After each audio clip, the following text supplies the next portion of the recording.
Hello friends, welcome to your own channel civils तैयारी। आज हम पॉलिटी की सीरीज में चैप्टर नंबर 2 देखेंगे, जहां पर हम बात करेंगे कि कॉन्स्टिट्यूशन या हमारा संविधान कैसे बना था, किन किन स्टेजेस से गुजरा था और क्या क्या जो है दिक्कतों का सामना करना पड़ा था हमारी कॉन्स्टिट्यूएंट असेंबली को, और किस तरह से हमारी कॉन्स्टिट्यूएंट असेंबली ने अल्टीमेटली इस प्यारे से इस विशालकाय कॉन्स्टिट्यूशन की फॉर्मेशन की थी। तो सबसे पहले अगर हम बात करें कि जो पहली बार आइडिया आया था कॉन्स्टिट्यूएंट असेंबली का, वो 1934 में आया था। तो 1934 में सबसे पहले जो है आइडिया कॉन्स्टिट्यूशन का फ्लोट किया गया था, और ये जो है एम.एन. रॉय जी के द्वारा फ्लोट किया गया था। एम.एन. रॉय जी एक पायनियर थे, एक कम्युनिस्ट मूवमेंट में कम्युनिस्ट नेता थे, और उन्होंने जो है इसकी सबसे पहले मांग की थी।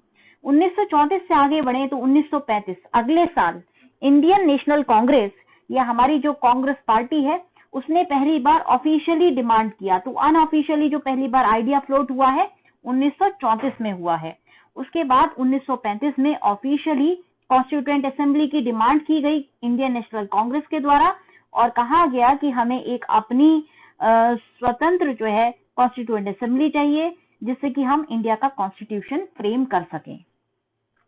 1938 में आगे अगर हम बढ़े 2-3 साल बाद, तो 1938 में जवाहरलाल नेहरू जी ने इंडियन नेशनल कांग्रेस के बिहाफ पर ये डिक्लेयर किया था कि स्वतंत्र भारत का जो संविधान है वो अपने आप जो है हमें फ्रेम करना है, हम स्वतः ही फ्रेम करेंगे बिना किसी बाहरी इंटरफेरेंस के, और कॉन्स्टिट्यूएंट असेंबली जो है वो इलेक्ट होगी on the basis of adult franchise, मतलब कि सभी लोग भारत के जितने भी निवासी हैं, जो भी एडल्ट हैं, वयस्क हैं, वो सभी लोग जो है 21 साल उस वक्त उम्र रखी गई थी, बाद में घटा के 18 साल कर दी गई है। तो उन्होंने जो है उस वक्त आइडिया फ्लोट किया था कि हम भारत का संविधान खुद ही बनाएंगे, अंदर से, मतलब अपनी कंट्री के रिप्रेजेंटेटिव्स के थ्रू बनाएंगे, आउटसाइड इंटरफेरेंसेस नहीं आएंगे। क्योंकि हमने पिछले जो चैप्टर है उसमें देखा किस तरह से जो लॉज बनाई गई हैं। अब तो कैबिनेट, जब हमने बात की थी साइमन कमीशन की भी बात की थी, तो साइमन कमीशन तक में जो है सारे जो भी मेंबर्स थे वो फॉरेनर्स थे, मतलब कि ब्रिटिश थे। तो यहाँ पे बात की जा रही है कि आप जो भी संविधान हमारे लिए बना रहे हैं, चाहे कितना भी अच्छा हो, हमें वो स्वीकार्य नहीं है। हम स्वतः ही अपना संविधान खुद बनाएंगे और खुद उसे लागू करेंगे। अब 1940 में आगे बढ़ते हैं। 1940 में क्या हुआ कि ये जो डिमांड थी, जहां पर ओन कॉन्स्टिट्यूशन की बात की गई थी, उसको फाइनली एक्सेप्ट कर लिया गया, और इसी ऑफर को जो है अगस्त ऑफर कहा जाता है। अगस्त का जो ऑफर है इसी को कहा जाता है। ब्रिटिश गवर्नमेंट ने फाइनली इस डिमांड को इन प्रिंसिपल जो है इसको एक्सेप्ट कर लिया था, कि मतलब एज ए प्रिंसिपल इसको एक्सेप्ट कर लिया था कि भारतीय लोग खुद अपना संविधान बनाने के लिए constituent assembly, all Indian assembly बननी चाहिए। फिर 1942 में क्या हुआ, 1942 में सर स्टैफोर्ड क्रिप्स जो थे वो भारत आए थे, और उन्होंने एक ड्राफ्ट प्रपोजल दिया था, कॉन्स्टिट्यूशन का ड्राफ्ट जो है प्रपोज किया था। इसी ड्राफ्ट को जो है क्रिप्स प्रपोजल कहा जाता है, कि किस तरह से इंडिया का कॉन्स्टिट्यूशन फ्रेम किया जाना चाहिए। और वो जो है वर्ल्ड वॉर 2 के बाद, ब्रिटेन का कहना था कि वर्ल्ड वॉर 2 के बाद इस प्रपोजल को लागू कराया जाएगा। क्रिप्स प्रपोजल को जो है रिजेक्ट कर दिया गया था मुस्लिम लीग के द्वारा, और उसको क्योंकि वो चाहता था, क्योंकि क्रिप्स प्रपोजल की अगर आप बात करेंगे तो ये एक यूनिफाइड इंडिया की बात करता था, तो इसको जो है मुस्लिम लीग की तरफ से पूरी तरह से नकार दिया गया, क्योंकि इसमें एक इंडिपेंडेंट पाकिस्तान का क्रिएशन नहीं था, या 2 ऑटोनोमस स्टेट्स का क्रिएशन नहीं था, 2 सेपरेट कॉन्स्टिट्यूएंट असेंबलीज की बात नहीं हुई थी। और फाइनली एक कैबिनेट मिशन को भेजा गया इंडिया में। तो फाइनली जो है एक कैबिनेट मिशन आया। आपने अपने हिस्ट्री के लेसन में पढ़ा होगा कैबिनेट मिशन प्लान। तो कैबिनेट मिशन जो है इंडिया आया था, और उसने हालांकि उसने जो है 2 कॉन्स्टिट्यूएंट असेंबलीज की डिमांड को रिजेक्ट कर दिया था, बट उसने एक स्कीम रखी थी कॉन्स्टिट्यूएंट असेंबली की, जिसने मोर और लेस मुस्लिम लीग को सेटिस्फाई कर दिया था। तो 1945 में के आसपास कैबिनेट मिशन प्लान आया था। 1946 में इसको एक्सेप्ट कर लिया गया, और इसी के तहत कैबिनेट मिशन प्लान के तहत कॉन्स्टिट्यूएंट असेंबली को कॉन्स्टिट्यूट किया गया था नवंबर 1946 में। तो नवंबर 1946 में कॉन्स्टिट्यूएंट असेंबली को कॉन्स्टिट्यूट किया गया है। इस जो स्कीम फॉर्मुलेट की गई थी, जिसको अभी हमने देखा था कैबिनेट मिशन, और कैबिनेट मिशन प्लान के तहत इस हमारी कॉन्स्टिट्यूएंट असेंबली फॉर्मुलेट हुई। तो गाइस अब देखते हैं कि इस कैबिनेट मिशन की स्कीम की फीचर्स क्या क्या हैं, किस बेसिस पर कॉन्स्टिट्यूएंट असेंबली जो है फाइनली फॉर्मुलेट हुई थी। तो जो स्ट्रेंथ थी कॉन्स्टिट्यूएंट असेंबली की वो 389 थी। उसके बाद ये जो 389 सीट्स हैं इसमें से 296 सीट्स जो है वो ब्रिटिश इंडिया को अलॉट की गई थी। तो ब्रिटिश प्रोविंसेस जो थी उनको हमने 296 सीट्स को अलॉट किया था। उसके बाद आउट ऑफ दीज बाकी जो बची हुई 93 सीट्स हैं ये प्रिंसली स्टेट्स के पास गई थी। अब ये जो डिवीजन है on the basis of their respective population हुआ था, जो जो उनकी पॉपुलेशन का प्रपोर्शन है उस बेसिस पे हर प्रिंसली स्टेट को या फिर प्रोविंस को सीट अलॉट की गई थी। जो सीट प्रिंसली ब्रिटिश प्रोविंस में अलॉट की गई थी तो ये फर्दर 3 पार्ट्स में डिवाइड होंगी। कुछ सीट्स मुस्लिम के लिए रिजर्व थी, कुछ सीट्स जो है सिख्स के लिए रिजर्व थी और बाकी सीट्स जो है जनरल सीट्स थी जिसपे कोई भी आ सकता था। अब रिप्रेजेंटेटिव जो है हर कम्युनिटी के इलेक्ट होने थे उन्हीं कम्युनिटी के मेंबर्स के द्वारा। जो हमने पिछली बार देखा था आपका जो हमने बात की थी सेपरेट इलेक्टोरेट की, तो वही हमारा सेपरेट इलेक्टोरेट यहाँ पे भी है। और ये जो इलेक्शन है ये प्रोविंशियल लेजिस्लेटिव असेंबली के द्वारा किया जाएगा। तो यहाँ पे इनडायरेक्ट इलेक्शन था, डायरेक्ट इलेक्शन नहीं था, इनडायरेक्ट इलेक्शन था। और इनके जो मेंबर्स हैं वो सिलेक्ट किए जाएंगे प्रोविंशियल लेजिस्लेटिव असेंबली के मेंबर्स के द्वारा। वोटिंग होगी proportional representation by means of single transferable vote. Representatives जो है प्रिंसली स्टेट्स के ये नॉमिनेट किए जाने वाले थे। तो जो इलेक्शन होगा वो केवल ब्रिटिश प्रोविंसेस वाले का होगा, मतलब जो 296 सीट्स हमने देखी थी उनका जो है उसमें वोटिंग की जाने वाली थी, वो भी इनडायरेक्ट वोटिंग थी। और जो प्रिंसली स्टेट्स के मेंबर्स थे उनको नॉमिनेट होना था और ये नॉमिनेशन आना था प्रिंसली स्टेट्स के हेड के द्वारा। तो टोटल हमने देखा 389 मेंबर्स हैं, उसमें से 296 ब्रिटिश इंडिया के हैं, 93 जो है रिप्रेजेंटेटिव्स हैं प्रिंसली स्टेट्स के, 296 फर्दर डिवाइडेड हैं, 292 जो आपकी 11 गवर्नर प्रोविंसेस हैं वहां से 292 लोग आने थे और 4 हमारी जो है चीफ कमिश्नर्स ऑफ प्रोविंस से लोग आने वाले थे। कॉन्स्टिट्यूएंट असेंबली की बात करें तो इलेक्शन जो है इस असेंबली के लिए पहले जो हमने स्कीम देखी है उस बेसिस पर और जुलाई अगस्त 1946 में इलेक्शंस कंडक्ट कराए गए थे, जिसमें से इंडियन नेशनल कांग्रेस को 208 सीट मिली, मुस्लिम लीग को 73 सीट्स मिली थी और जो छोटे ग्रुप्स थे इंडिपेंडेंट्स थे उनको 15 सीट्स मिली थी। जो 93 सीट्स हैं जो कि प्रिंसली स्टेट्स के लिए हैं वो फिल नहीं हुई थी क्योंकि प्रिंसली स्टेट्स ने टोटली अपने आप को अलग रखा था, कॉन्स्टिट्यूएंट असेंबली में उन्होंने इनिशियली पार्टिसिपेट नहीं किया था। अब देखते हैं कि कॉन्स्टिट्यूएंट असेंबली की वर्किंग कैसे थी, कैसे वहां पे काम किया गया था। उससे पहले एक चीज हम देख लेते हैं कि कॉन्स्टिट्यूएंट असेंबली जो है पार्टली इलेक्टेड और पार्टली नॉमिनेटेड बॉडी होने वाली थी और जो इलेक्शन था वो इनडायरेक्ट इलेक्शन होने वाला था और यहाँ पे जो प्रोविंशियल असेंबली में लोग आए थे वो खुद भी जो है लिमिटेड फ्रेंचाइज के बेसिस पे आए थे।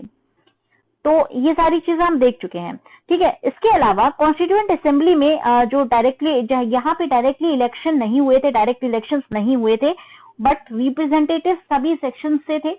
हिंदूज रिप्रेजेंटेटिव थे, मुस्लिम थे, सिख थे। ये तो सीट अलग अलग, मतलब मुस्लिम और सिख्स के लिए तो सीट रिजर्व थी। उसके अलावा Parsis, Anglo Indians, Indian Christians, एससीज, एसटीज, विमेन, सभी सेक्शन के रिप्रेजेंटेटिव जो है इलेक्ट होकर के आए थे। तो एक जो हमारी कॉन्स्टिट्यूएंट असेंबली थी उसमें बहुत बड़े एक गैलेक्सी ऑफ इंटेलेक्चुअल्स कह सकते हैं आप, बहुत गणमान्य इंटेलेक्चुअल्स का संगम था। बहुत ही अच्छे अच्छे लोग यहाँ से इलेक्ट होकर के आए थे। असेंबली में सारी जो इंपॉर्टेंट पर्सनालिटी थी उस वक्त की सभी इंक्लूडेड थी एक्सेप्ट महात्मा गांधी, जो उनको छोड़ करके जितने भी हमारे इंपॉर्टेंट फ्रीडम फाइटर्स थे, जितनी भी आप देख सकते हैं, जितनी भी अच्छी पर्सनालिटीज की बात करें सभी जो है इस असेंबली का हिस्सा थे। तो ऑब्वियस सी बात है कि हमारी असेंबली जो है काफी अच्छी होने वाली है। अब वर्किंग ऑफ दी असेंबली देखते हैं कि कैसे असेंबली ने काम किया था। दिसंबर 9, 1946 को कॉन्स्टिट्यूएंट असेंबली ने अपनी पहली मीटिंग कंडक्ट की थी जिसमें 211 मेंबर्स ने शिरकत ली थी। तो मुस्लिम लीग ने इसको बॉयकॉट कर दिया था और इंसिस्ट किया था कि एक सेपरेट स्टेट होना चाहिए पाकिस्तान के लिए। इसीलिए इस मीटिंग में केवल 211 मेंबर्स की जो है उपस्थिति दर्ज कराई गई थी। इस मीटिंग के वक्त जो आपके उस वक्त के रूल के अकॉर्डिंग या फिर आप कह सकते हैं परंपरा के अकॉर्डिंग जो ओल्डेस्ट मेंबर थे डॉक्टर सच्चिदानंद सिन्हा, उन्होंने जो है उनको टेम्पररी प्रेसिडेंट जो है नियुक्त किया गया था इस असेंबली का, following the French principle practice. जो फ्रांस की जो असेंबलीज होती थी उसमें सबसे जो ओल्ड कैंडिडेट होते थे, सबसे जो बुजुर्ग सदस्य होते थे, उनको जो है प्रेसिडेंट बनाया जाता था। उसी प्रैक्टिस को फॉलो करते हुए 9 दिसंबर 1946 में टेम्परेरी प्रेसिडेंट के रूप में डॉक्टर सच्चिदानंद सिन्हा ने काम किया था, जो कि सबसे ज्यादा बुजुर्ग सदस्य थे। उसके बाद डॉक्टर राजेंद्र प्रसाद का इलेक्शन हुआ as a president of the assembly. इसी तरह से दोनों एच.सी. मुखर्जी और वी.टी. कृष्णमाचारी, इनको इलेक्ट किया गया था vice presidents of the assembly. ठीक है, तो ये दो चीजें हमने 9 दिसंबर के आसपास देखी हैं। 13 दिसंबर 1946 को क्या हुआ है, जवाहरलाल नेहरू जी ने पहला अपना जो हिस्टोरिक ऑब्जेक्टिव रिजोल्यूशन है वो असेंबली में पास किया है। ये हिस्टोरिक रिजोल्यूशन क्या था, हिस्टोरिक ऑब्जेक्टिव रिजोल्यूशन क्या था? ऑब्जेक्टिव रिजोल्यूशन जो है, इसको हम हिस्टोरिक इसलिए कहते हैं क्योंकि इसने फंडामेंटल और फिलॉसफी जो है अब हमारे कॉन्स्टिट्यूशन की, उसको इन राइटिंग जो है लोगों के सामने प्रेजेंट किया था कि क्या हमारा विजन होने वाला है और किस विजन पर हम नए अपने संविधान की संरचना करेंगे। ये चीजें ऑब्जेक्टिव रिजोल्यूशन में बताई गई थी। अब देखते हैं कि ऑब्जेक्टिव रिजोल्यूशन में क्या लिखा था। तो ऑब्जेक्टिव रिजोल्यूशन में लिखा था कि ये जो कॉन्स्टिट्यूएंट असेंबली है, ये डिक्लेयर करती है कि इसका फर्म और सॉलम रिजॉल्व है कि इंडिया को एक इंडिपेंडेंट सॉवरेन रिपब्लिक जो है घोषित किया जाए और इसी अकॉर्डिंग जो है फ्यूचर जो हमारा कॉन्स्टिट्यूशन है उसको ड्रॉ अप किया जाए। तो पहला जो ऑब्जेक्टिव हमारे ऑब्जेक्टिव रिजोल्यूशन से आया था वो ये था कि इंडिया एक सॉवरेन होगी, इंडिया एक रिपब्लिक होगी और इंडिया एक इंडिपेंडेंट कंट्री होगी। उसके बाद ये कहा गया था कि जो टेरिटरीज अभी फिलहाल ब्रिटिश इंडिया का पार्ट है, साथ साथ जो टेरिटरीज इंडिया के बाहर हैं और जो स्टेट्स और बाकी टेरिटरीज जो कि इंडिया सॉवरेन इंडिया का हिस्सा बनना चाहती हैं, वो सभी इंडिया के यूनियन का हिस्सा होंगी। मतलब कि ब्रिटिश कुछ प्रोविंसेस थी, उसके अलावा यहाँ पे ये प्रिंसली स्टेट्स की बात कर रहे हैं। जो टेरिटरीज बाहर है वो प्रिंसली स्टेट्स की बात की जा रही है। तो ब्रिटिश प्रोविंसेस प्लस जो टेरिटरीज इसके बाहर हैं, ब्रिटिश प्रोविंस के बाहर हैं, और जो भारत का हिस्सा बनना चाहती हैं, उनको पूरी पूरी आजादी होगी कि वो आए और भारत के साथ एक यूनियन को कॉन्स्टिट्यूट करें। उसके साथ साथ ऑब्जेक्टिव रिजोल्यूशन में ये भी कहा गया था कि जो टेरिटरीज अभी प्रेजेंट बाउंड्री के अंदर हैं या फिर ऐसी कोई भी मतलब जो डिटर्मिनेशन किया जाएगा बाउंड्री का, उसके अंदर जो भी टेरिटरीज होंगी वो जो है भारत का हिस्सा कहलाएंगी एज पर दी कॉन्स्टिट्यूशन। जो कि कॉन्स्टिट्यूशन फॉर्मुलेट किया जाएगा वो सब इंडिपेंडेंट भारत का हिस्सा होंगी। वो स्टेटस उनके पास जो है ऑटोनॉमस स्टेटस होगा। जैसे हम स्टेट्स की बात करते हैं तो यहाँ पर ऑटोनॉमस स्टेट की बात की गई है, और रेसिडुअरी पावर जो है फंक्शंस और एडमिनिस्ट्रेशन, वो सारी पावर्स उनके पास होंगी। तो इनिशियली जो है ऑब्जेक्टिव रिजोल्यूशन में ये सोचा गया था कि रेसिडुअरी पावर्स जो है स्टेट्स को दी जाएंगी। फाइनली जब ड्राफ्ट आया था कॉन्स्टिट्यूशन का तो इस पे काफी चर्चाएं हुई थी, काफी बहस हुई थी, और अल्टीमेटली जो है कॉन्स्टिट्यूएंट असेंबली ने यह डिसाइड किया कि रेसिडुअरी पावर्स जो है सेंटर के हाथ में होनी चाहिए, स्टेट्स के हाथ में नहीं होनी चाहिए।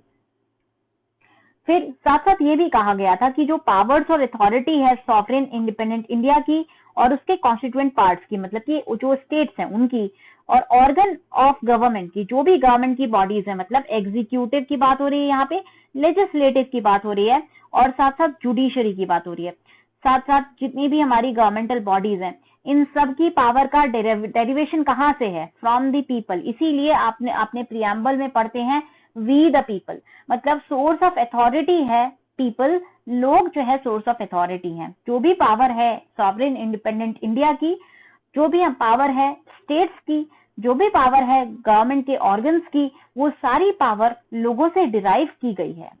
उसके साथ साथ ये भी कहा गया था ऑब्जेक्टिव रिजोल्यूशन में कि हमारी जो कंट्री होगी उसमें गारंटी किया जाएगा और सिक्योर किया जाएगा सभी लोगों को जस्टिस।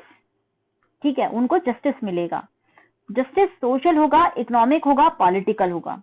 इक्वालिटी जो है गारंटी की गई थी, equality of status end of opportunity. ये हमारी इससे प्रियम्बल में भी ये लाइंस डायरेक्टली ली गई हैं।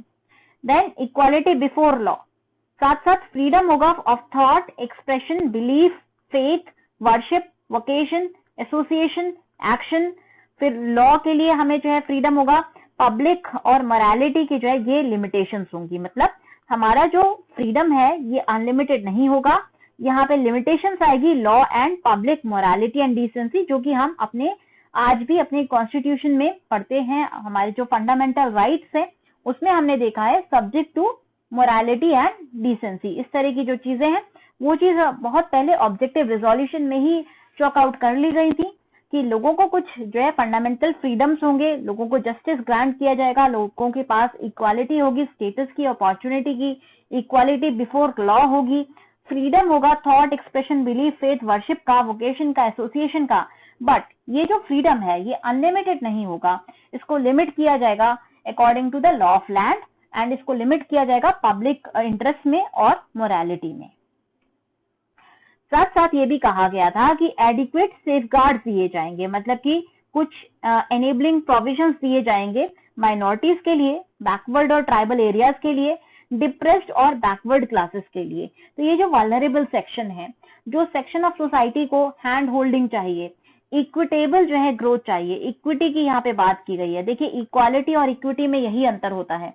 इक्वालिटी में आपने सबको same opportunity they the, but कभी कभी होता है कि कुछ लोगों को थोड़ी सी एक्स्ट्रा पुश की जरूरत होती है क्योंकि उनकी जो स्टार्टिंग सर्कमस्टांसेस है वो सेम नहीं है। तो जिनकी स्टार्टिंग सर्कमस्टांसेस सेम नहीं है, जो कि एक पिछड़े तबके से आते हैं, जो कि जिनकी स्टार्टिंग लाइन जो है काफी पीछे है, इनको एनेबल करने के लिए कि वो भी अपॉर्चुनिटीज को एंजॉय कर सकें, तो उनको जो है एडिक्वेट सेफगार्ड्स लगाए जाएंगे। माइनॉरिटीज को, बैकवर्ड ट्राइबल एरियाज को, डिप्रेस क्लासेस को और बैकवर्ड क्लासेस को जो है एनेबलिंग प्रोविजंस दिए जाएंगे। ये चीज ऑब्जेक्टिव रिजोल्यूशन में चॉक आउट कर दी गई थी। साथ साथ ये भी कहा गया था कि integrity of the territory maintain की जाएगी, मतलब कि हमारी जो कंट्री है वो ब्रेक डाउन ना हो छोटे छोटे पीसेस में, इसकी इंटीग्रिटी जो है संप्रभु होगी। साथ साथ हमारा जो सोवरेन राइट होगा, हमारे पास अकेला हमारा ही हक होगा लैंड पर, सी पर, एयर पर, और ये जो हक होगा ये एज पर दी लॉ होगा, law of the civilised nations. अब हम जो है किसी की टेरिटरी को ना हड़पेंगे, ना ही किसी और कंट्री को अलाउ करेंगे कि वो हमारी टेरिटरीज को कैप्चर कर सके। तो ये चीजें आगे ऑब्जेक्टिव रिजोल्यूशंस का हिस्सा थी। साथ साथ ये भी कहा गया था कि ये जो हमारी एंशिएंट लैंड है, हमारी जो भारत की भूमि है जो कि काफी जो है एंशिएंट है, उसका राइटफुल और ऑनर्ड प्लेस हम लाने की कोशिश करेंगे विश्व में, और उसको जो है एक फुल एंड विलिंग कंट्रीब्यूशन उसका हम प्रोड्यूस करेंगे in the promotion of world peace. आज देखिए 74 इयर्स बाद ऑलमोस्ट ये चीजें काफी सही साबित हुई हैं।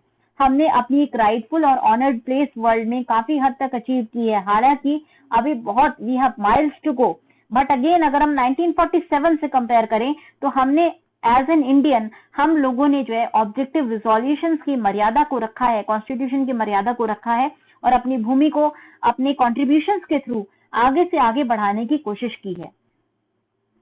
फिर ये जो ऑब्जेक्टिव रिजोल्यूशन था इसमें ये 8 पॉइंट्स थे।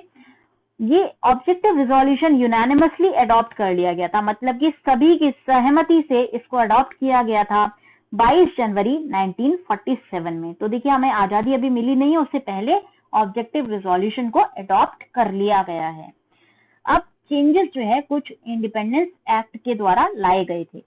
मार्च 1947 तक होते होते जो रिप्रेजेंटेटिव थे प्रिंसली स्टेट्स के, जिन्होंने पहले ज्वाइन नहीं किया था, आपको याद होगा कि जो रिप्रेजेंटेटिव्स हैं उन्होंने ज्वाइन नहीं किया है। जो हमारे 93 सीट्स जो कि प्रिंसली स्टेट से आने वाली थी उन पे वो सारी खाली थी, और 211 इनिशियल मेंबर्स आए थे फर्स्ट डे को, जो कि हमारा 9 दिसंबर 1946 में हुआ था। तो उसके बाद बाई मार्च 1947 ज्यादातर रिप्रेजेंटेटिव्स प्रिंसली स्टेट के कॉन्स्टिट्यूएंट असेंबली को उन्होंने ज्वाइन कर लिया था। बाई 28 अप्रैल 1947 छह स्टेट को जो रिप्रेजेंटेटिव्स थे वो इंडियन मतलब कॉन्स्टिट्यूएंट असेंबली का हिस्सा बन गए थे। ये 6 बड़े बड़े प्रिंसली स्टेट्स हैं और इनके मेंबर्स जो है कॉन्स्टिट्यूएंट असेंबली का हिस्सा बन गए थे। 3 जून 1947 को माउंटबेटन ने माउंटबेटन प्लान की घोषणा की थी और इसको एक्सेप्ट कर लिया गया था। ये जो माउंटबेटन प्लान था इसको एक्सेप्ट कर लिया गया था, और इसके बाद जैसे ही इसकी घोषणा हुई तुरंत प्रिंसली स्टेट्स को पता चल गया था या तो उनको जो है इंडिया ज्वाइन करना है या फिर पाकिस्तान ज्वाइन करना है। तो ज्यादातर जो प्रिंसली स्टेट्स थे उन्होंने, क्योंकि डिफेंस जो है कॉमन होने वाला था, डिफेंस का एक बड़ा मुद्दा था, इसीलिए जिनको भी इंडिया ज्वाइन करने की, जिन्होंने भी सहमति दी थी, उन सब ने अपनी सीट जो है असेंबली में ऑक्यूपाई कर ली थी। सो बाई जून 3, 1947 ज्यादातर जो प्रिंसली स्टेट्स हैं उन्होंने असेंबली को ज्वाइन कर लिया था और यहाँ से बाद में इंटीग्रेशन की शुरुआत भी होगी। क्या क्या चेंजेस आए थे असेंबली की पोजीशन में इंडिपेंडेंस एक्ट के पास होने के बाद? अब इंडिपेंडेंस एक्ट पास होने से इंडिया का डिवीजन हुआ था दो अलग अलग डोमिनियंस में। ये आपको याद होगा, पिछले लेक्चर में हमने देखा था। तो इंडिपेंडेंस एक्ट के बाद, और उसमें साफ साफ कहा गया था, इंडिपेंडेंस एक्ट में साफ साफ कहा गया था कि कॉन्स्टिट्यूएंट असेंबली एक पूरी तरह सोवरेन बॉडी होगी जो कि किसी भी तरह का कॉन्स्टिट्यूशन जो है फ्रेम कर सकती है। तो पहला चेंज ये आया कि कॉन्स्टिट्यूएंट असेंबली को एक सोवरेन बॉडी बना दिया गया था। सोवरेन बॉडी मतलब कि ऐसी कोई भी बॉडी जिसके पास ये पूरा हक हो, जिसके पास इतनी अथॉरिटी हो कि वो जो है इंडिपेंडेंट डिसीजंस ले सके, ऐसी बॉडी को सोवरेन बॉडी कहा जाता है। तो असेंबली को एक पूरी तरह से इंडिपेंडेंट सोवरेन बॉडी बनाया गया था इंडिपेंडेंस एक्ट के तहत, और ये कोई भी कॉन्स्टिट्यूशन फ्रेम कर सकती थी। असेंबली एक लेजिस्लेटिव बॉडी भी बनाई गई थी। तो हमने ये भी जो है इंडिपेंडेंस एक्ट वाली लेक्चर में देखा था, पिछले लेक्चर में देखा था, हिस्ट्री ऑफ इंडियन कॉन्स्टिट्यूशन। इसमें हमने देखा था कि किस तरह से असेंबली को दो फंक्शन दिए गए थे, एक कॉन्स्टिट्यूएंट फंक्शन जहां पर उसको जो है कॉन्स्टिट्यूशन फ्रेम करना था, और एक लेजिस्लेटिव फंक्शन जहां पर डे टू डे जो है लॉज बनानी थी फंक्शनिंग के लिए, डे टू डे फंक्शनिंग के लिए भी लॉज बनाने की अनुमति दी गई थी। तो असेंबली जो है एक लेजिस्लेटिव बॉडी थी और एक कॉन्स्टिट्यूएंट बॉडी थी। मुस्लिम लीग के जो मेंबर्स थे उन्होंने जो है जो कि पाकिस्तान वाले एरिया से आ रहे थे, तो उन्होंने रिजाइन कर दिया, उन्होंने विड्रॉ कर लिया था कॉन्स्टिट्यूएंट असेंबली से। इसके बाद जो है कॉन्स्टिट्यूएंट असेंबली की जो संख्या है उसमें थोड़ी सी गिरावट आई थी। तो 4 जनवरी आप कॉन्स्टिट्यूएंट असेंबली ने क्या क्या किया, देखिए जो एक स्ट्रेंथ में कमी आई है, कभी कभी ये भी क्वेश्चन आता है कि आपकी कितनी स्ट्रेंथ कम हो गई थी। तो टोटल स्ट्रेंथ हमने देखा था कि 389 थी। 389 से जब ये मुस्लिम लीग ने विड्रॉ कर लिया था तो हमारी स्ट्रेंथ 299 रह गई थी। तो फाइनल जो स्ट्रेंथ की बात करते हैं हम, ये हमारी जो है 299 थी। और इंडियन प्रोविंसेस की जो स्ट्रेंथ थी ये टोटल जो मतलब जो हमारी ब्रिटिश प्रोविंसेस में अब ये 299 की अगर हम बात करें, इसको हम फर्दर डिवाइड करें तो इसमें जो है आपको याद होगा कि कुछ जो है ब्रिटिश प्रोविंसेस से आ रही हैं और कुछ जो है प्रिंसली स्टेट से आ रही हैं। तो प्रिंसली स्टेट से जो टोटल मेंबर्स आए थे वो आपके 70 हो गए थे। पहले आपको याद होगा ये 93 थे initially under the cabinet mission plan. ये घट के बाय इंडिपेंडेंस एक्ट 70 हो गए थे। और ब्रिटिश प्रोविंस से जो लोग आ रहे थे, आपको याद होगा ओरिजिनल इनकी स्ट्रेंथ 296 थी, ये घट के आपकी जो है 296 से घट के ये हो गई थी आपकी 229। तो 229 मेंबर्स आपके आए थे ब्रिटिश प्रोविंसेस से, 70 मेंबर्स आपके आए थे प्रिंसली स्टेट से। फाइनल हमारी इंडिया की कॉन्स्टिट्यूएंट असेंबली में, बिफोर इंडियन कॉन्स्टिट्यूएंट असेंबली हमने देखा था under cabinet mission plan 389 members थे, और 389 में से इनका डिवीजन था 296 एंड 93। हमारी जो इंडिया की कॉन्स्टिट्यूएंट असेंबली है उसमें 299 जो है मेंबर्स हुए थे फाइनली।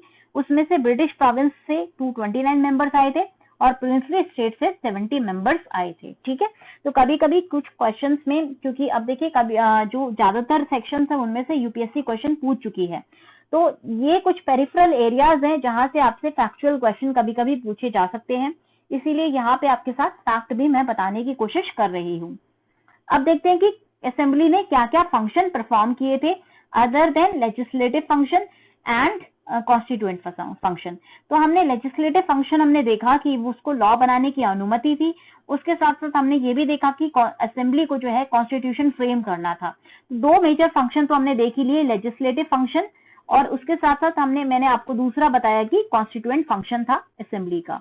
तीसरा जो फंक्शन, कुछ और फंक्शंस असेंबली ने परफॉर्म किए थे, जैसे 24 जनवरी 1947 में असेंबली ने इंडिया का नेशनल फ्लैग अडॉप्ट किया था। गाइस ये डेट्स जो है इंपॉर्टेंट है, कभी कभी इन डेट्स में से क्वेश्चन आता है, अरेंज करने के लिए आता है कि कौन सा इंसिडेंस पहले हुआ कौन सा बाद में हुआ, तो थोड़ा सा आपको ये याद रखना पड़ेगा।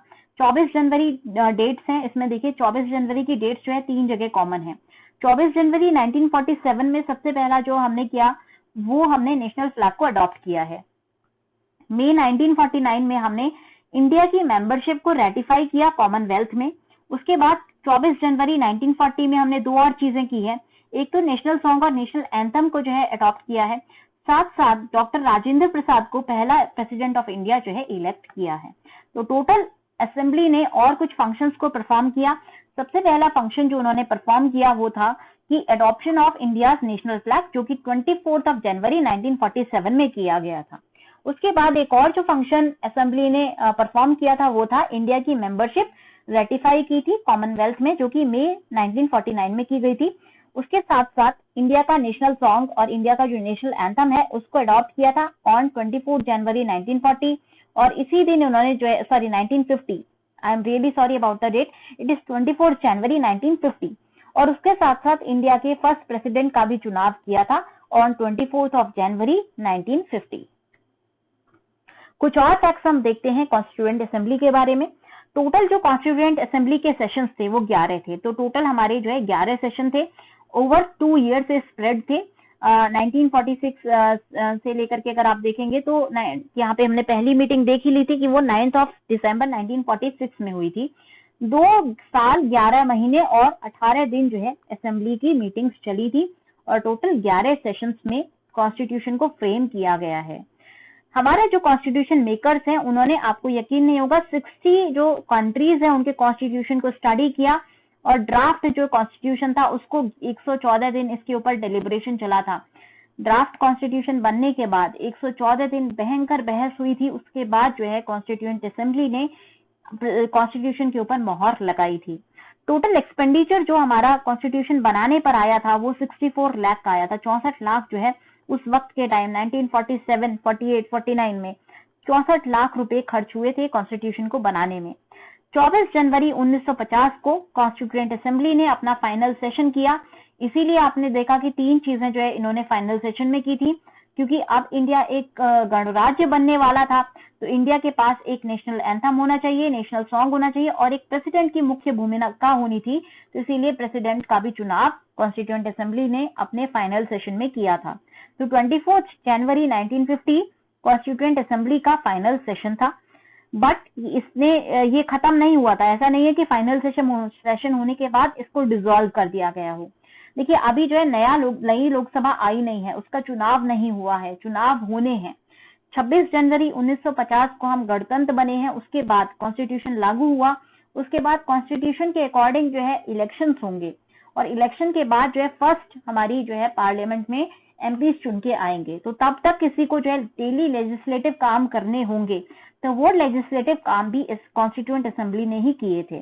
तो कॉन्स्टिट्यूएंट असेंबली ने एज ए कॉन्स्टिट्यूएंट बॉडी अपनी जो फाइनल सेशन है वो 24 जनवरी 1950 को किया था, बट इसने जो है ये कंटिन्यू रही एज प्रोविजनल पार्लियामेंट। तो अब जो लेजिस्लेटिव फंक्शन है इसके कंटिन्यू रहे थे from January 26, 1950 till new parliament. जब तक नई पार्लियामेंट नहीं आ गई तब तक इन्होंने एज ए प्रोविजनल पार्लियामेंट के रूप में फंक्शनिंग की थी। और जब जनरल इलेक्शंस का रिजल्ट हो गया था 1951-52 में, तब कॉन्स्टिट्यूएंट असेंबली के मेंबर्स को जो है ये गए थे, और जो नए मेंबर चुन के आए थे उन्होंने पार्लियामेंट का जो रिस्पॉन्सिबिलिटी है उसको बियर आउट किया था। तो कमिटीज क्या क्या हैं हमारी कॉन्स्टिट्यूएंट असेंबली की, ये भी कभी कभी क्वेश्चन आते हैं, सीधे सीधे यहाँ से क्वेश्चन आते हैं कि कौन कौन सी कमिटी थी। तो देखिए 2 तरह की कमिटी थी, मेजर कमिटीज और माइनर कमिटीज। कॉन्स्टिट्यूएंट असेंबली ने बहुत सारी कमिटीज को अपॉइंट किया था, जिससे कि बहुत सारी टास्क जो है कॉन्स्टिट्यूशन मेकिंग की उनको कैरी आउट किया जा सके। उनमें से 8 हमारी मेजर कमिटी है और बाकी हमारी माइनर कमिटी है। मेजर कमिटीज की बात करें तो सबसे पहली जो मेजर कमिटी थी वो यूनियन पावर्स कमिटी थी। इसको हेड किया गया था जवाहरलाल नेहरू जी के द्वारा। दूसरी मेजर कमिटी थी यूनियन कॉन्स्टिट्यूशन कमिटी, अगेन इसको हेड किया गया था जवाहरलाल नेहरू जी के द्वारा। देखिए मैंने सबकी एक साथ जो जिसके हमारे हेड्स एक साथ हैं उनको एक साथ ही लिखा है, ठीक है। तीसरी हमारी कमेटी थी स्टेट्स कमेटी। तो 3 कमेटीज जवाहरलाल नेहरू जी के द्वारा हेड की गई थी, union powers committee, union constitution committee and state committee. ये कौन सी थी? Committee for negotiating with state. इसको भी जो है जवाहरलाल नेहरू जी के द्वारा हेड किया गया था। चौथी हमारी कमेटी थी ड्राफ्टिंग कमेटी। इसको ये सभी लोग जानते हैं, इसके हमारे हेड थे डॉक्टर BR अम्बेडकर, बाबा साहब अम्बेडकर। 5वीं हमारी कमेटी थी प्रोविंशियल कॉन्स्टिट्यूशन कमेटी। तो यहाँ से कंफ्यूजन नहीं होना है। स्टेट कमेटी के हेड हैं जवाहरलाल नेहरू और जो प्रोविंशियल कॉन्स्टिट्यूशन कमेटी है उसके हेड हैं सरदार वल्लभ भाई Patel. Advisory committee on fundamental rights, minorities and tribal and excluded areas, इसको हेड किया है सरदार पटेल ने। ये जो एडवाइजरी कमेटीज हैं ये जो है छोटी छोटी 5 सब कमेटीज हैं। Advisory committee on fundamental right अलग है, एडवाइजरी कमेटी ऑन माइनॉरिटीज अलग है। तो ये कमेटी सब कमेटीज को अभी हम थोड़ी देर के बाद देखेंगे। इसके जो फाइनल हेड थे वो हमारे सरदार वल्लभ भाई पटेल थे। 7th आपकी कमेटी है रूल्स ऑफ प्रोसीजर कमेटी, इसको डॉक्टर राजेंद्र प्रसाद जी ने हेड किया है और स्टीयरिंग कमेटी को भी हेड किया है डॉक्टर राजेंद्र प्रसाद जी ने। अब सब कमेटीज की हमने बात की थी, सब committees of advisory committee on fundamental right. पहली सब कमेटी थी advisory committee on fundamental right sub committee, ये जेवी कृपलानी जी के द्वारा हेड की गई थी। दूसरी आपकी थी माइनॉरिटीज सब कमेटी, इसको हेड किया गया था एचसी मुखर्जी जी के द्वारा। तीसरी कमेटी थी north east frontier tribal areas and Assam excluded and partially excluded areas sub committee, और इसको हमारे जो हेड किया गया था वो गोपीनाथ बारदोलोई जी के द्वारा हेड किया गया था। चौथी का सब कमेटी थी excluded and partially excluded areas, इसमें हमने असम को छोड़ दिया है क्योंकि असम की पार्शियली एक्सक्लूडेड एरिया कमेटी अलग है और इसको हेड किया गया था एवी ठक्कर जी के द्वारा। North west frontier tribal areas की सब कमेटी थी, इसके हेड की अभी जानकारी नहीं है, शायद इसको जो है ऐसे ही इसमें मीटिंग्स हुई थी। तो ये हमारी सब कमेटीज हैं। अब माइनर कमेटीज की तरफ आते हैं। माइनर कमेटी में पहली कमेटी है फिनेंस एंड स्टाफ कमेटी, इसको डॉक्टर राजेंद्र प्रसाद जी के द्वारा हेड किया गया था। दूसरी क्रेडेंशियल कमेटी है, ये अलादी कृष्ण स्वामी अय्यर जी के द्वारा हेड की गई थी। हाउस कमेटी है, इसको बी पत्ताभी सीतारमैया जी के द्वारा हेड किया गया था। फिर आपकी नेक्स्ट कमेटी है order of business committee, K M Munshi ji के द्वारा हेड की गई थी। Ad hoc committee on national flag, doctor Rajendra Prasad ji के द्वारा हेड की गई थी, बहुत छोटे टाइम के लिए ये कमेटी थी। फिर committee on functions of constituent assembly, जीवी मावलांकर के द्वारा जो है ये हेड की गई थी। Ad hoc committee on Supreme Court, S Varadachari ji के द्वारा हेड की गई थी। Committee on chief commissioners provinces, B Pattabhi Sitaramayya ji के द्वारा अगेन ये हेड की गई है। और फिर आपकी नेक्स्ट कमेटी है expert committee on financial provincial provisions of the union constitution, ये नलिनी रंजन सरकार जी के द्वारा हेड की गई है। फिर आपकी नेक्स्ट थी लिंग्विस्टिक प्रोविंस कमेटी कमीशन, ये एसके दार जी के द्वारा, बहुत इंपॉर्टेंट है ये अगेन, क्योंकि यहाँ इनका और भी मूवमेंट होगा, आगे हम देखेंगे जब हमारी स्टेट रीऑर्गेनाइजेशन कमेटी होगी। तो यहीं से हमने चीजों को लिया है लिंग्विस्टिक प्रोविंसेस कमीशन के द्वारा।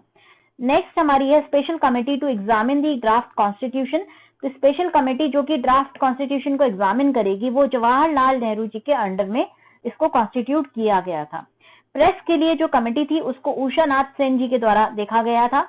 और एक एडहॉक कमेटी थी सिटीजनशिप के लिए, ये भी छोटे टाइम के लिए थी क्योंकि पार्टीशन हुआ था, बहुत सारे लोग कंट्रीज को चेंज कर रहे थे, तो इसको भी जो है एस वारदाचारी जी के द्वारा हेड किया गया था।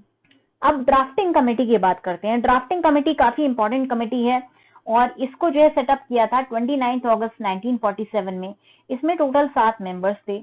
इसके हेड थे डॉक्टर बी.आर. अम्बेडकर, जो कि चेयरमैन के रूप में उन्होंने इसका पदभार संभाला था।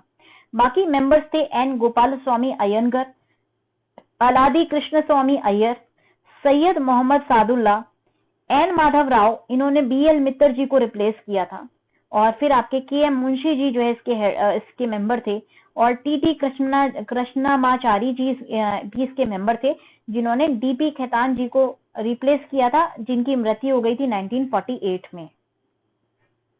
कॉन्स्टिट्यूशन को कब इनेक्ट किया गया? तो डॉक्टर बी.आर. अम्बेडकर जी ने जो फाइनल ड्राफ्ट है कॉन्स्टिट्यूशन का, ये असेंबली के सामने रखा था 9 नवंबर 1948 में। इसको जो है पहली रीडिंग कहा गया था। तो पहली रीडिंग हमारे कॉन्स्टिट्यूशन की 4 नवंबर 1948 में हुई थी। पहली मीटिंग में असेंबली ने एक जनरल डिस्कशन किया और 5 दिन तक ये जनरल डिस्कशन चला था। 9 नवंबर 1948 तक ये डिस्कशन चला था। फिर जो है क्लॉज बाय क्लॉज कंसिडरेशन हुआ, जिसको सेकंड रीडिंग कहा जाता है।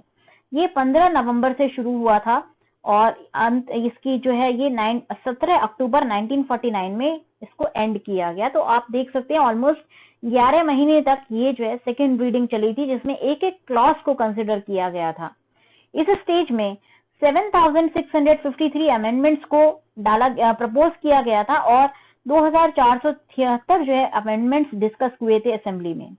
फाइनली जो है सेकेंड क्लॉज में बहुत हद तक हमारा जो कॉन्स्टिट्यूशन है वो सेटल हो गया था, और हमारी जो तीसरी रीडिंग थी जिसमें सारे अमेंडमेंट्स को इंक्लूड करके जो रीडिंग जो कॉन्स्टिट्यूशन बनाया गया था उसकी रीडिंग चली थी, तीसरी रीडिंग, ये 14 नवंबर 1949 से शुरू हुई थी। डॉक्टर BR अम्बेडकर ने फिर एक मोशन जो है जारी किया था, constitution settled by the assembly be passed, और ये मोशन जो है 26 नवंबर 1949 को पास हो गया था। तो ऑलमोस्ट 12 दिन में जो हमारी फाइनल ड्राफ्ट था उसकी रीडिंग जो है कंप्लीट कर ली गई थी, और हमारा जो कॉन्स्टिट्यूशन है थर्ड रीडिंग के ड्राफ्ट के अकॉर्डिंग जो कॉन्स्टिट्यूशन है वो पास कर दिया गया था। और आपने देखा होगा कि प्रियम्बल में इसीलिए on this day of 26 November 1949 do hereby adopt, enact and give to ourselves this constitution लिखा गया है, क्योंकि यहाँ पे 26 नवंबर 1949 को जितने मेंबर्स प्रेजेंट थे उनके सिग्नेचर्स किए गए हैं कॉन्स्टिट्यूशन के ऊपर, और प्रेसिडेंट के भी सिग्नेचर किए गए हैं। फिर एनफोर्समेंट जो है कॉन्स्टिट्यूशन का, कुछ प्रोविजंस इमीडिएटली एनफोर्स हो गए थे, जैसे कि सिटीजनशिप का प्रोविजन हो गया, इलेक्शंस का, प्रोविजनल पार्लियामेंट का प्रोविजन, टेम्पररी और ट्रांजिशनल प्रोविजंस, शॉर्ट टाइटल वाले जो प्रोविजंस थे, आर्टिकल 5 में आर्टिकल 6, 7, 8, 9, आर्टिकल 60, आर्टिकल 324, आर्टिकल 366, 367, 379, 380, 391, 392, 393, ये सारे जो आर्टिकल्स हैं ये 26 नवंबर 1950 से ही लागू कर दिए गए थे। बाकी जो प्रोविजंस हैं कॉन्स्टिट्यूशन के ये आए थे फोर्स में ऑन 26 जनवरी 1950, जिस दिन हमें ये कॉन्स्टिट्यूशन फॉर्मली दिया गया था टू दी नेशन, और जिस दिन हमने अपने आप को जो है रिपब्लिक घोषित किया था। इंपॉर्टेंट फैक्ट्स और देखते हैं कुछ असेंबली के बारे में। तो एलिफेंट को जो है अडॉप्ट किया था as a symbol of constituent assembly. ये जो हम देख रहे हैं फिगर यहाँ पे, ये कॉन्स्टिट्यूएंट असेंबली की सील है, ऐसी सील जो है अडॉप्ट की गई थी। उसके अलावा BN राव जी को अपॉइंट किया था एज ए कॉन्स्टिट्यूशनल एडवाइजर, ये लीगल एडवाइजर थे कॉन्स्टिट्यूएंट असेंबली के। HVR अयंगर जो है सेक्रेटरी थे कॉन्स्टिट्यूएंट असेंबली के, और SN Mukherjee ji chief draughtsman थे, इन्होंने जो है ड्राफ्ट को प्रिपेयर किया है कॉन्स्टिट्यूशन के। कॉन्स्टिट्यूएंट असेंबली के लिए जो ड्राफ्ट को लिखा गया है, बनाया गया है, वो SN मुखर्जी जी के द्वारा लिखा गया था। और प्रेम बिहारी नारायण रायजादा जी जो है कैलीग्राफर थे इंडियन कॉन्स्टिट्यूशन के। ये कैलीग्राफी आप देख सकते हैं, अच्छे से सजाया गया है कॉन्स्टिट्यूशन की ओरिजिनल प्रतियों को। ये प्रेम बिहारी नारायण रायजादा जी के अंडर में देखरेख में किया गया था। जो ओरिजिनल कॉन्स्टिट्यूशन था उसको ब्यूटीफाई और डेकोरेट किया गया आर्टिस्ट के द्वारा, जो कि शांति निकेतन से आए थे, जिसमें कुछ आर्टिस्ट जैसे कि नंदलाल बोस जी इंक्लूडेड थे, और बेहोर राम मनोहर सिन्हा जी भी इंक्लूडेड थे। बेहोर राम मनोहर सिन्हा जी ने इल्यूमिनेट किया है और ब्यूटीफाई किया है और ऑर्नामेंट किया है ओरिजिनल प्रियम्बल को। तो प्रियम्बल को हम देखेंगे, प्रियम्बल वाले जो आर्टिकल इसमें हम देखेंगे एक ओरिजिनल छाया प्रति प्रियम्बल की, तो उसका ब्यूटिफिकेशन बेहोर राम मनोहर सिन्हा जी के द्वारा किया गया है। कैलीग्राफी मतलब कि जो लिखा गया था ये सारा मैनुअली लिखा गया था, हाथ से लिखा गया था। तो जो हिंदी वर्जन की कैलीग्राफी है, हिंदी में जो लिखा गया है कॉन्स्टिट्यूशन, वो वसंत कृष्ण वैद्य जी के द्वारा किया गया है, और इसको डेकोरेट और इल्यूमिनेट किया गया नंदलाल बोस जी के द्वारा। तो कभी कभी ये क्वेश्चंस भी पूछे जाते हैं, तो यहाँ से भी आपको याद रखना है, फैक्ट्स को आपको इंपॉर्टेंट है ये सारे, ये सब आपको याद रखने हैं, ठीक है। तो आई होप आपको जो सेकंड लेक्चर है ये पसंद आया होगा कि हमारे कॉन्स्टिट्यूशन में हमने क्या क्या किस तरह से कॉन्स्टिट्यूशन बना था। अब कॉन्स्टिट्यूशन बन के तैयार हो गया है, अब हम कल नेक्स्ट लेक्चर में इसके सेलिएंट फीचर्स देखेंगे, क्या क्या फीचर्स है कॉन्स्टिट्यूशन के, और फिर हम स्टेप बाय स्टेप प्रियम्बल से लेकर के सारे कॉन्स्टिट्यूशन की स्टडी करेंगे। अगर आपको वीडियोस पसंद आ रहे हो तो प्लीज लाइक करना ना भूलें गाइज। मैं सही में आपसे बहुत रिक्वेस्ट करके बोल रही हूँ कि लाइक करना ना भूलें, शेयर करना ना भूलें और सब्सक्राइब करना ना भूलें। हालांकि मैं आपसे मेरी कोई शिकायत नहीं है, आप मुझे बहुत खुल के सपोर्ट करते हैं, बट थोड़ा सा सपोर्ट बढ़ जाएगा तो मेरा भी मनोबल बढ़ेगा और मैं भी वीडियोस आपको बना के देती रहूंगी टाइमली मैनर में। अदरवाइज मैं जो है प्रोक्रास्टिनेट करती हूँ, जो कि मैं नहीं चाहती, क्योंकि आपका प्रीलिम्स आ रहा है और मैं चाहती हूँ कि प्रीलिम्स से पहले एक बड़ा सब्सटैंशियल पोर्शन जो है पॉलिटी का मैं कवर करा दूं। तो प्लीज मुझे सपोर्ट कीजिए जिससे कि मैं वीडियोस आपके लिए बनाती रहूं। Thanks a lot and have a very good day. Take care.